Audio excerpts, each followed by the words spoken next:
The New Horizon moved through the darkness of space like a sleeping giant. Inside its metal walls, 12,000 humans slept in pods, dreaming of a new world that waited for them at the end of their journey. The ship had been traveling for 3 years, and 4 more years remained before they would reach their destination. Captain Jack stood on the bridge, watching the stars through the main window.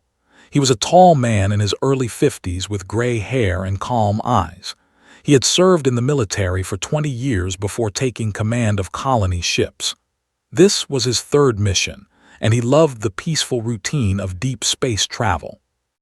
"Captain, I have something strange on the sensors," said Danny, the young navigator. He was only 25 years old, but his skills with ship systems were remarkable. Walked over to look at the screen. "What do you see?" "3 ships, sir. They appeared out of nowhere. They are moving toward us fast." Before could respond, the lights on the bridge flickered and died. Emergency power kicked in a moment later, bathing everything in red light. Alarms began to scream throughout the ship. "We have been hit by some kind of pulse," said Sam Porter, the chief engineer. He was a big man with rough hands and a practical mind. "Weapons are offline. External communications are dead. We cannot call for help." Felt his stomach tighten, but his face remained calm. He had trained for situations like this. "All hands, this is the captain. We have hostile contact. Security teams to defensive positions." Kate Dawson was already moving. She was the security chief, a former Marine with short hair and sharp eyes that missed nothing. She pulled her sidearm and began giving orders to her team through her communicator. The next 30 minutes were chaos. The alien ships attached themselves to the New Horizon like parasites. Cutting tools burned through the hull in 3 locations, and armored figures poured into the ship. Watched the security feeds with growing dread. The aliens were reptilian, standing nearly 7 feet tall with scaled skin and yellow eyes. They wore black armor and carried weapons that fired bolts of blue energy. His security teams fought bravely, but they were outnumbered and... "Captain," Kate said through the communicator, her voice tight with frustration, "we cannot hold them. There are too many." Closed his eyes for a moment. 12,000 people slept in those pods, trusting him to keep them safe. 200 crew members were awake, most of them scientists and engineers, not soldiers. If he continued to fight, they would all die. "All teams stand down," he said quietly. "I repeat, stand down, do not resist." Kate's voice came back, filled with anger. "Sir, we can still fight. And we will all die, and so will everyone sleeping below. Stand down, Kate. That is an order." The silence that followed was painful. Minutes later, the bridge doors exploded inward. A dozen alien soldiers rushed in, their weapons pointed at the crew. Behind them came a larger alien wearing more decorated armor. His scales were darker than the others, almost black, and a scar ran across his face. "I am Overseer," the alien said. His voice was deep and rough, and he spoke through a translation device on his chest. "You belong to the Dominion now. Your ship, your cargo, and your lives are our property." Stepped forward slowly, keeping his hands visible. "I am Captain Jack. These are civilians, colonists. We have no military value." Made a sound that might have been laughter. "Civilians are the most valuable cargo. The slave markets will pay well for 12,000 healthy bodies." He looked around the bridge with obvious contempt. "Your species was easy to capture.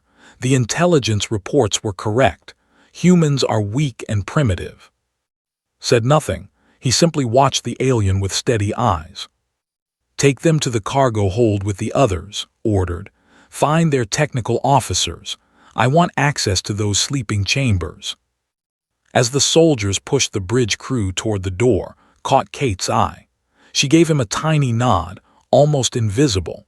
Before the aliens arrived, she had activated a silent emergency protocol. The ship's systems had begun recording everything and preparing hidden backup functions that the aliens would not easily find. The crew was herded through the corridors like animals. saw fear on their faces, but he also saw something else: determination, anger.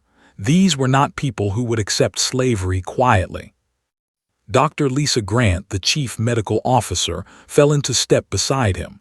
She was a small woman with dark hair and intelligent eyes. "How long do we have?" she whispered. "I do not know," replied, "but we will find a way, we always do." In the cargo hold, the humans were pushed into groups and forced to sit on the cold floor. Soldiers stood guard around them, weapons ready. Some of the aliens looked nervous. They kept glancing at the humans as if expecting trouble. One young alien soldier stood near a group that included several children. A little girl was crying, and her mother held her close, whispering comfort into her ear. The soldier watched this with a strange expression. In culture, young were raised in group facilities and shown no individual affection. This tender scene confused him. Overseer walked among the prisoners, studying them with cold eyes. "Such a soft species," he said. "No claws, no scales, no natural weapons. How did you ever survive on your own world?" None of the humans answered. They simply watched him with quiet eyes. Stopped in front of, "You will give me the access codes to the chambers, now." Shook his head. "The chambers have biometric locks. Only authorized personnel can open them, and the process takes time. If you try to force them open, you will kill everyone inside." Leaned close, his yellow eyes burning with anger. "Then you will authorize the process." "No." The alien stared at him for a long moment, then stepped back. "You will change your mind. Humans always break." He turned to his soldiers. "Double the guards. No one sleeps until we have full control of this ship." As walked away, allowed himself a small smile. The aliens had made their first mistake. They thought they understood humans. They thought fear and pain would make them submit. They had no idea what they had just walked into. In the shadows of the cargo hold, Kate Dawson began to plan. 2 days passed inside the New Horizon. They had taken control of the bridge and engineering sections, but they were growing frustrated. Nothing on this human ship worked the way they expected. Overseer stood in front of a console, watching his technicians struggle with the alien technology. "Why can we not access their systems?" he demanded. "The humans use strange security methods," one technician replied nervously. "Their computers require fingerprints, eye scans, and voice commands. We cannot fake these things." Slammed his fist against the wall. "Then make the humans do it." Down in the cargo hold, the situation was very different from what they expected. Instead of frightened prisoners waiting for their fate, the humans had organized themselves into a small community. They shared food equally, cared for the sick and elderly, and kept the children calm with stories and games. Kate Dawson moved through the groups, speaking quietly with people she trusted. She used hand signals and coded words that the aliens could not understand.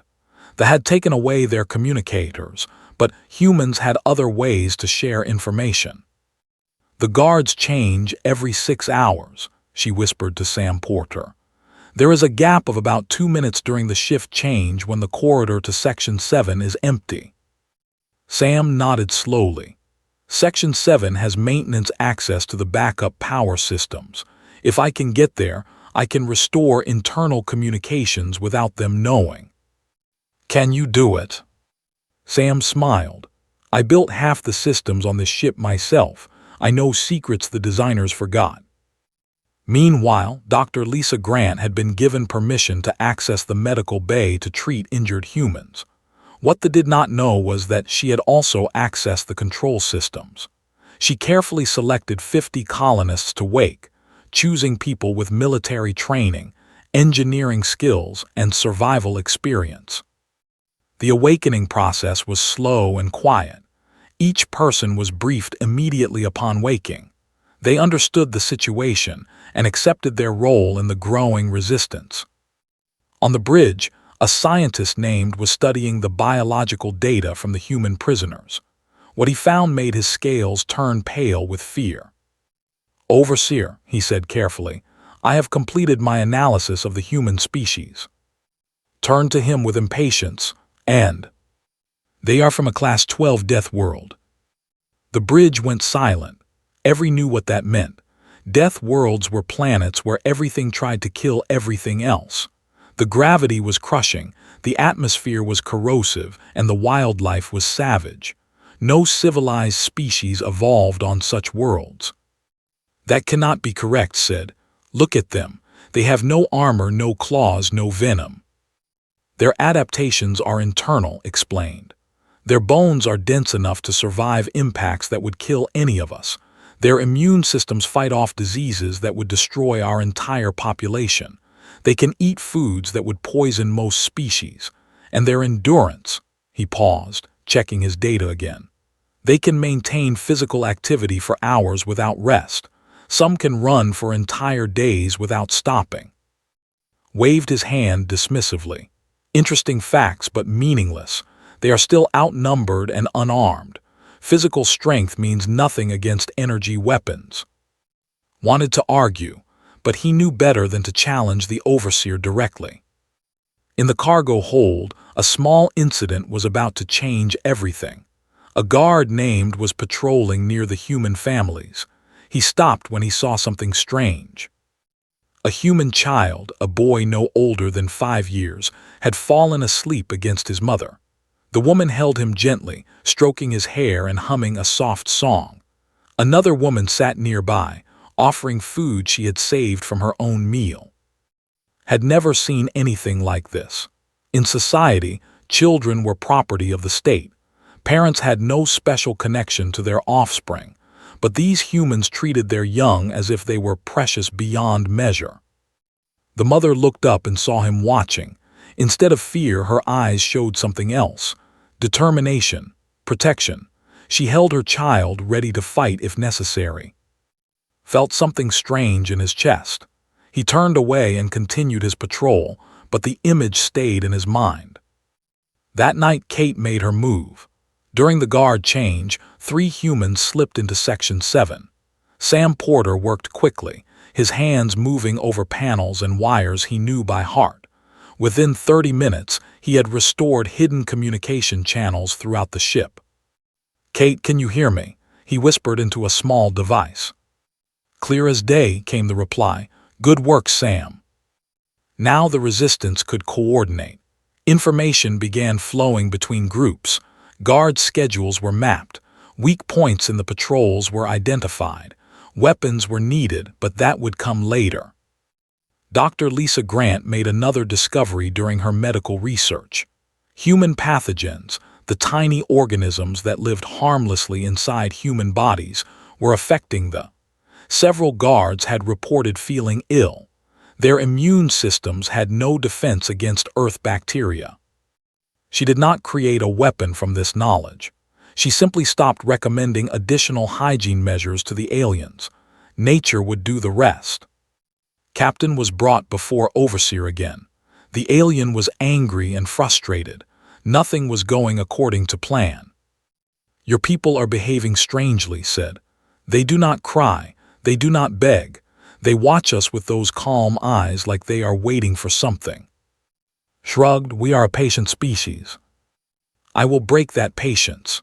Tomorrow, I will begin executing prisoners until you give me what I want." Met his eyes without flinching. "Then you will destroy your merchandise. Dead slaves have no value." Grabbed him by the throat, lifting him off the ground. Did not struggle. He simply hung there, breathing slowly despite the pressure on his neck.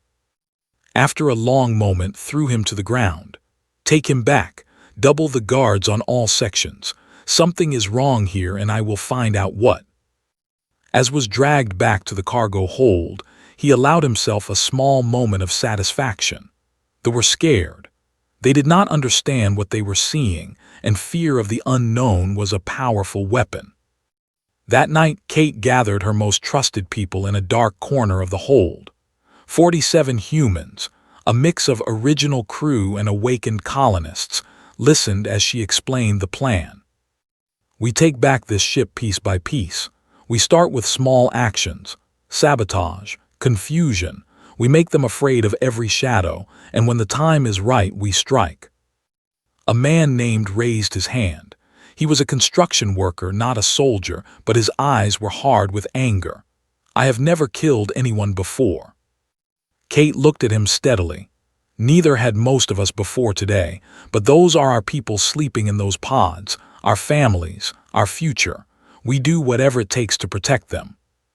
Nodded slowly. "Then tell me what to do." Outside, the guard stood in the corridor, listening to the silence. He could feel something changing in the air. The humans were too quiet, too organized, too calm. For the first time since boarding this ship, he felt afraid. 1 week had passed since they took the new horizon. The aliens still controlled the bridge and the main corridors, but something had changed. They no longer walked through the ship with confidence. Now they moved in groups, checking every corner, jumping at every sound. The sabotage had started small. Lights would flicker and die in random sections. Doors would lock and unlock on their own. Food supplies meant for guards would disappear overnight. At first, Overseer blamed these problems on the damaged systems, but the pattern was too consistent to be accidents. "Someone is doing this," he told his officers during a tense meeting. "The humans are organizing against us." "Impossible," one officer replied. "We took their communicators, we separated their leaders, they cannot coordinate." "Then explain how 20 meals vanished from a locked storage room." No one had an answer. Kate Dawson watched from the shadows of a ventilation shaft as 2 soldiers walked past. They were nervous, checking behind themselves every few steps. Good. Fear was the first weapon. She dropped silently behind them and moved through the corridor like a ghost.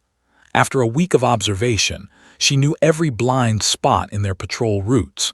She knew which guards were alert and which ones were lazy. She knew where they slept and where they stored their weapons. Tonight, she would put that knowledge to use. "Team 2, are you in position?" she whispered into her hidden communicator. "Ready," came the response.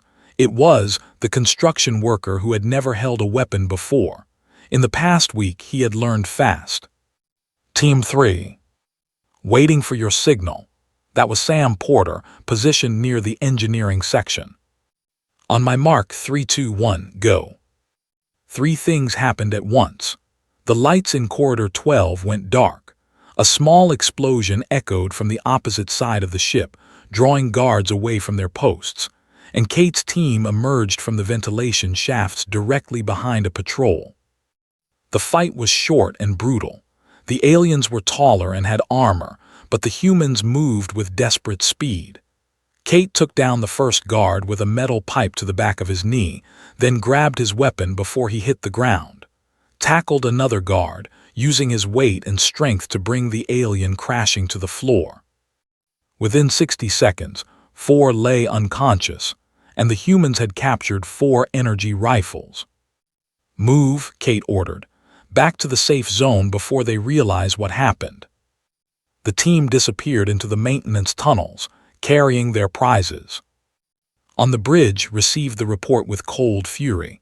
4 guards, taken down by unarmed prisoners. "They were not exactly unarmed, sir," his second officer said carefully. "They had metal pipes and tools. Our soldiers were caught by surprise. They are supposed to be the superior force. They have armor and weapons.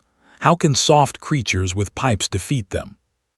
The answer came from the scientist who had studied human biology. "Their physical strength is greater than we expected. A human can lift weights that would strain and they seem to ignore pain. I watched the security footage. One human was shot in the arm and kept fighting without slowing down. Stared at him, shot and kept fighting. Their bodies flood with chemicals during combat. They call it adrenaline. It allows them to function through injuries that would disable us." For the first time, doubt flickered in his yellow eyes, but he pushed it away. "They are still outnumbered. Send more patrols, find where they are hiding and destroy them." But sending more patrols only gave the humans more targets. Over the next 3 days, the resistance grew bolder. Human teams ambushed guards in dark corridors. They sabotaged power conduits and jammed doors.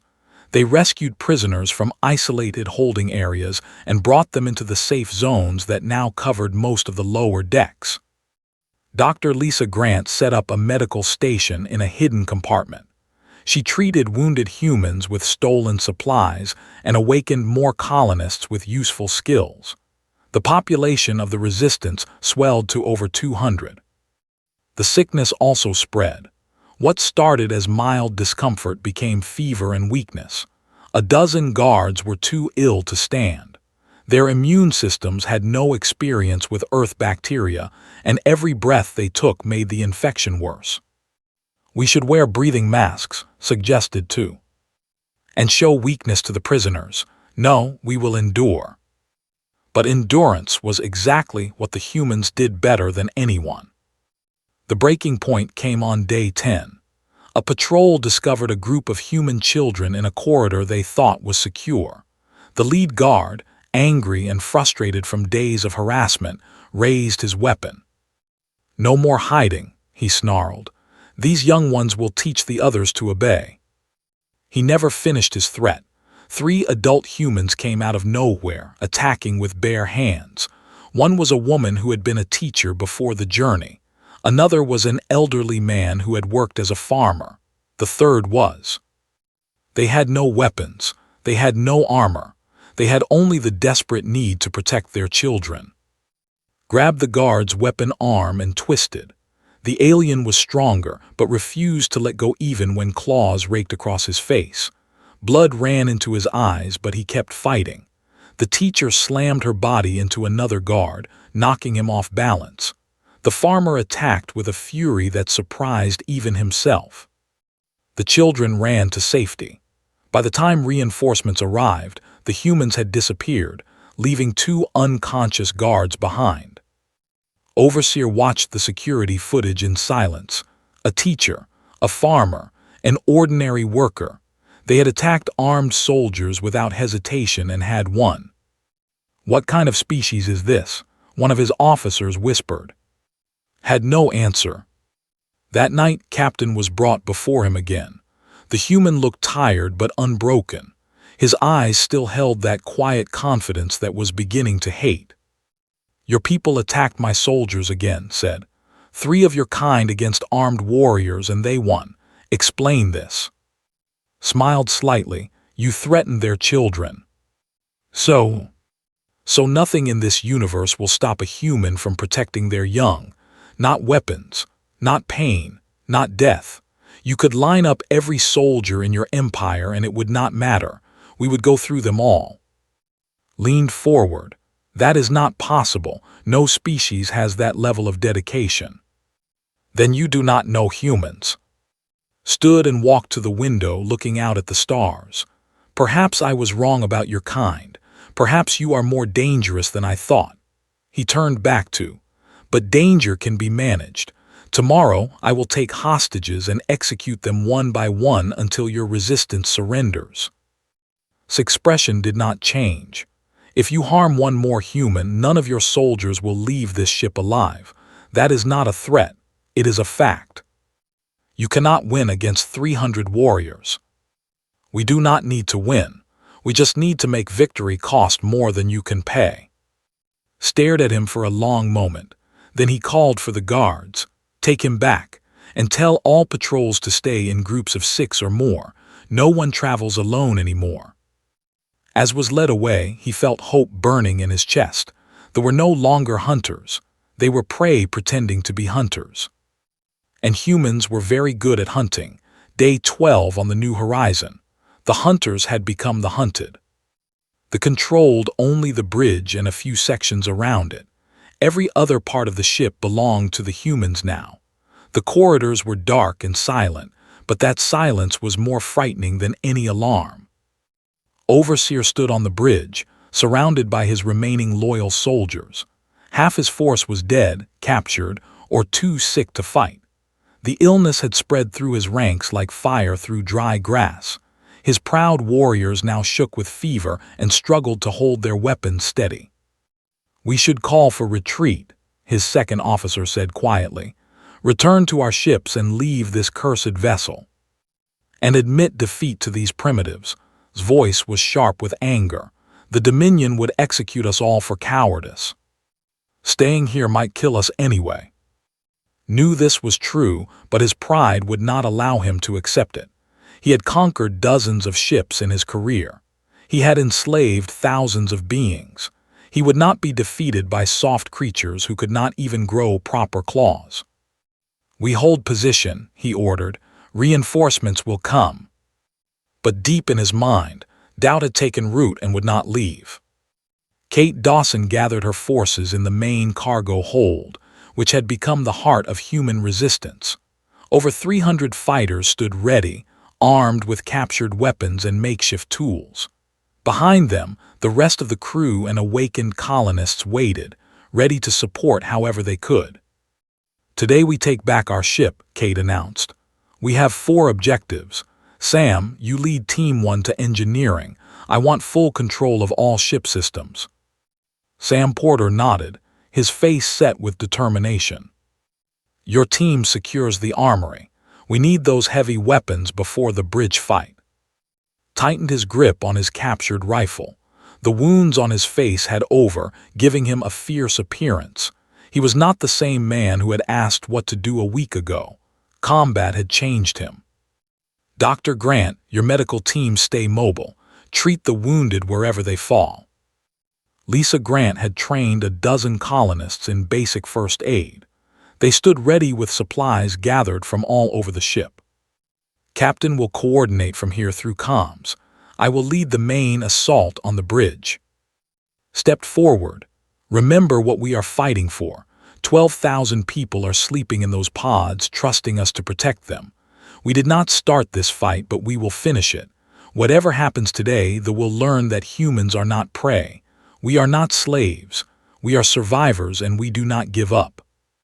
A low sound rose from the crowd. Not a cheer, but something deeper. Agreement, determination, unity. "Move out," Kate ordered. The assault began on multiple fronts. Sam's team reached engineering within minutes, overwhelming the sick and exhausted guards stationed there. He immediately took control of the environmental systems and life support. "Engineering secured," he reported through comms, "beginning lockdown procedures." Throughout the ship, doors began to seal. Soldiers found themselves trapped in small sections, unable to reach their allies or retreat to the bridge. Panic spread through their ranks. His team hit the armory with brutal efficiency. The guards there were healthy and alert, but they were outnumbered. The fight was vicious. Energy bolts scorched the walls. Humans fell wounded, but others took their places without hesitation. Faced a sergeant in close combat. The alien was bigger and stronger, swinging his weapon like a club. Took a blow to the shoulder that would have broken human bones, but he did not stop. He threw himself forward, wrapping his arms around the alien's legs and bringing him crashing to the ground. They struggled on the floor, claws and fists flying. Felt pain everywhere, but pain was just information. It told him he was still alive and still fighting. He found the alien's throat and squeezed with all his strength until the sergeant stopped moving. "Armory secured," he gasped into his communicator. "Heavy weapons distributed." On the bridge, Overseer watched his empire collapse in real time. Section after section went dark on the tactical display. Communications with his soldiers became screams and silence. "They are everywhere," a young soldier said, his voice breaking with fear. "They do not stop. We kill 1 and 3 more appear." Had finally understood the truth about humans. They were persistence predators. On their home world, their ancestors did not chase prey with speed or catch it with traps. They simply followed it, hour after hour, day after day, until it collapsed from exhaustion. The prey might be faster, it might be stronger, but it could not match human endurance. Now the humans were hunting the same way. They attacked, retreated, attacked again. They gave the aliens no rest, no peace, no moment to recover. They were trained for quick battles and easy victories. They had no experience with an enemy that simply refused to stop. "Seal the bridge doors," commanded. "Prepare to defend this position." He grabbed a communicator and sent a desperate message to the fleet. "This is Overseer requesting immediate assistance. We have encountered hostile of extreme danger. Humans are not to be engaged without overwhelming force. I repeat, humans are, avoid all contact." He did not know if the message would reach anyone in time to help him, but at least others would be warned. Kate's assault team reached the corridor outside the bridge. The heavy doors were sealed, and weapons targeted the approach from defensive positions inside. "Sam, can you open those doors?" Kate asked through comms. "Not from here. They have locked them manually from inside. You will need to breach." Kate looked at her team.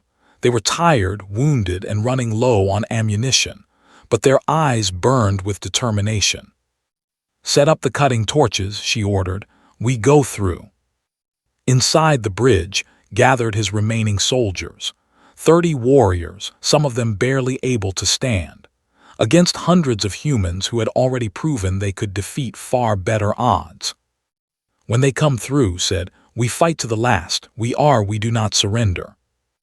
His soldiers responded with weak sounds of agreement, but saw the truth in their eyes. They were not ready to die. They had joined the military for easy raids and profitable slave captures. No one had told them they might face creatures like this. The cutting torches began their work. Bright sparks flew from the bridge doors. The metal groaned and screamed as humans carved their way through. One young soldier stood apart from the others. His name was, and he was the guard who had watched the human mother comforting her child days ago. That image had never left his mind. These creatures loved their young. They protected their families with desperate courage. They were not the mindless animals he had been taught to expect. Lowered his weapon and stepped back into the shadows. The doors fell inward with a crash. Kate Dawson came through first, firing as she moved. Behind her poured dozens of humans, their faces grim with purpose. The final battle for the New Horizon had begun. The bridge of the New Horizon became a storm of fire and fury. Energy bolts crossed with bullets and shouts. Bodies fell on both sides, but the humans kept coming. Nothing could stop them now. Kate Dawson moved through the chaos like a force of nature. She fired, took cover, and fired again with perfect efficiency. Years of military training and 2 weeks of desperate fighting had made her deadly. Overseer stood at the center of the bridge, rallying his remaining soldiers. "Hold the line," he roared. "Kill them all." But his soldiers were broken in spirit before the first shot was fired. They fought because they had no choice, not because they believed they could win. One by one, they fell to human weapons and human determination. Led a group through the left side of the bridge, pushing toward the main console. A warrior blocked his path, swinging a blade that could cut through armor, ducked under the strike and drove his shoulder into the alien's chest, sending them both crashing into a console. They fought on the ground, trading blows that would have killed lesser beings, felt ribs crack under the alien's fists. He felt blood fill his mouth, but he did not stop. He grabbed the alien's head and slammed it against the metal floor once, twice, 3 times, until the warrior went still. Pulled himself up and kept moving forward. Sam Porter worked at a secondary console, fighting through pain from a wound in his side. His fingers flew across controls he knew better than his own face. Within minutes, he had locked out from every system on the ship. "Bridge system secured," he called out. "They have nothing left." The fighting died down as the last soldiers realized the truth. They were surrounded, outnumbered, and cut off from any hope of escape. Some dropped their weapons and raised their hands. Others tried to fight to the end and were quickly subdued.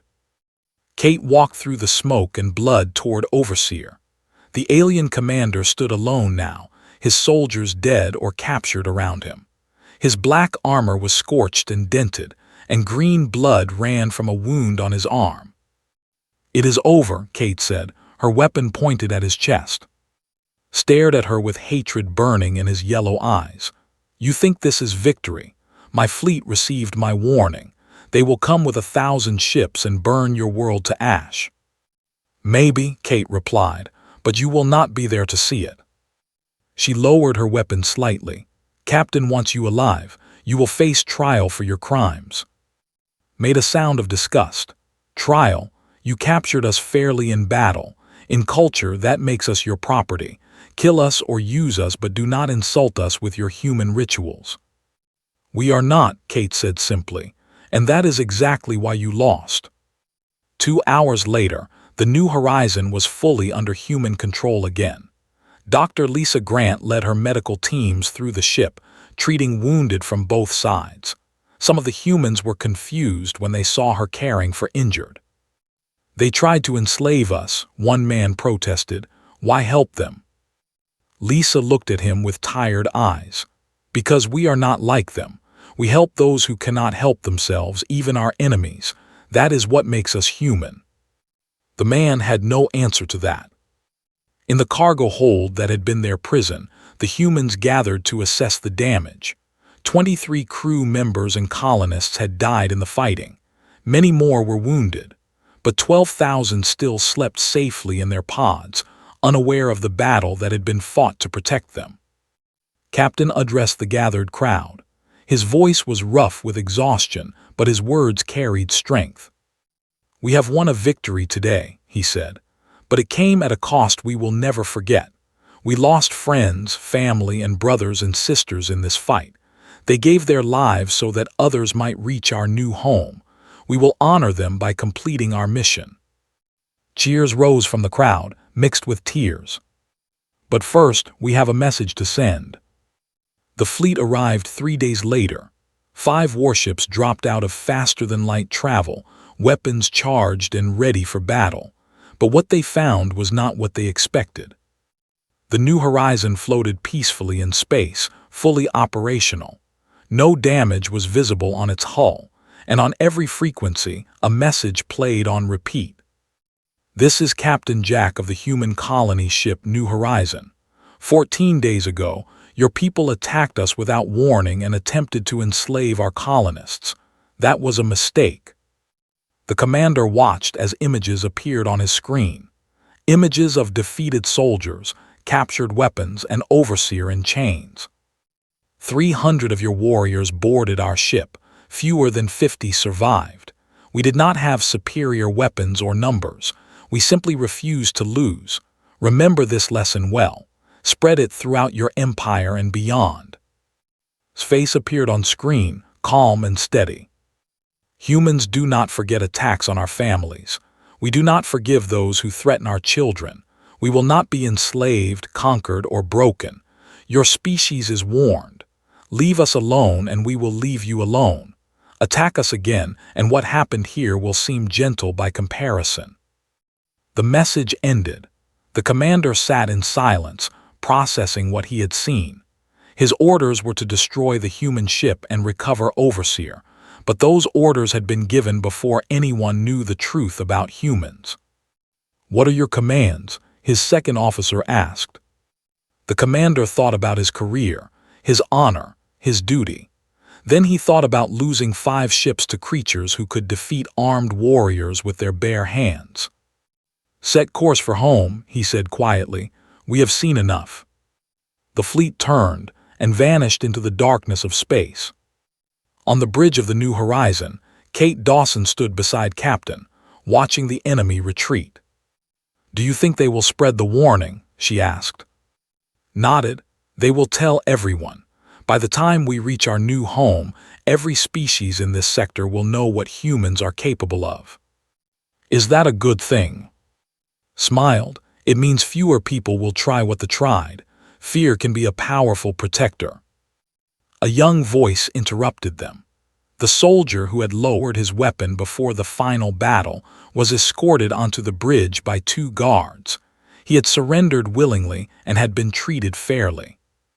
"What do we do with him?" Kate asked. Stepped forward, his yellow eyes uncertain but determined. "I wish to request asylum," he said carefully. "I cannot return to my people. I have seen things here that changed my understanding of the universe. Your species is strange and terrifying, but also wonderful. I want to learn more. Studied him for a long moment. You understand this will not be easy. Many humans will hate you for what your people tried to do. I understand, but some things are worth difficulty. Looked at Kate, she shrugged. He did not fight in the final battle, and we could use someone who understands technology and culture. Very well, said. Welcome to the crew. Do not make me regret this decision. Bowed his head in the gesture of respect. I will not, Captain. The New Horizon continued its journey toward the stars. Its people healed their wounds, mourned their dead, and prepared for the future that waited at the end of their voyage. They had been tested by fire and had emerged stronger. The galaxy would remember their names and their deeds, and when other species looked up at the stars and wondered about the universe, they would know one truth above all others. Do not threaten humanity, because humans protect their own no matter the cost. The stars seemed brighter that day, as if the universe itself was welcoming them home.